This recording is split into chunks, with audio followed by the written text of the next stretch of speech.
With Mr. Review, we spring into action with breaking reviews. Hello, friends. We've been talking about the government's protecting our rights and correcting our wrongs. We've spent most of our time in this unit really talking about the government protecting our rights. It was a fundamental charge of the Founding Fathers.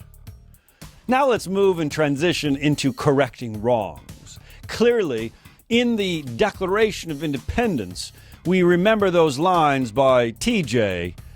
Thomas Jefferson. We hold these truths to be self-evident that all are created equal. Well, then he talked about rights and liberties, and we spent a lot of time in our history fighting over the rights and the liberties, and we've allowed a lot of wrongdoings when it comes to equality. Do I need to remind you about slavery? Do I need to remind you about how we made women second-class citizens? Do I need to remind you how we've discriminated against other groups? Correcting wrongs. And the correction again came by way of that 14th Amendment that some called the Second American Constitutional Convention. The 14th Amendment was a game changer, dramatically empowering the national government to be the overseer of our due process rights and the overseer and enforcer of equality rights. Civil liberties deals more with me, my individual right to free speech and free press, free religion. Civil rights deals with group equality, making sure African Americans, women, LGBTQ members are treated equally. That's civil rights. Our government's there not just to protect our rights, but to correct some of our wrongs and how we've discriminated in our past and in our present. Of course, this has meant certain leaders have come up to encourage this correction. Dare we forget Martin Luther King Jr. leading the civil rights movement in the 50s and 60s.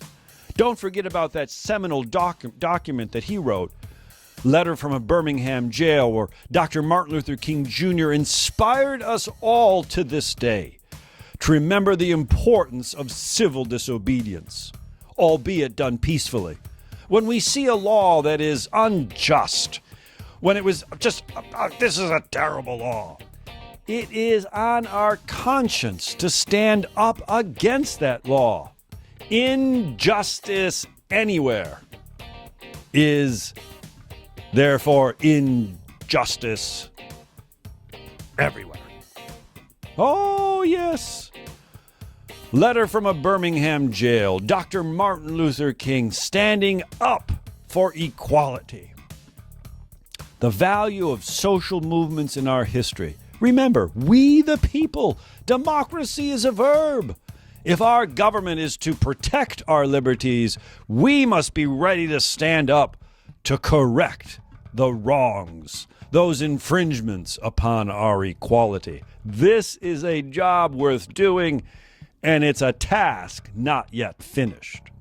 Oh, protecting rights, but also correcting wrongs. Spring into action with breaking reviews.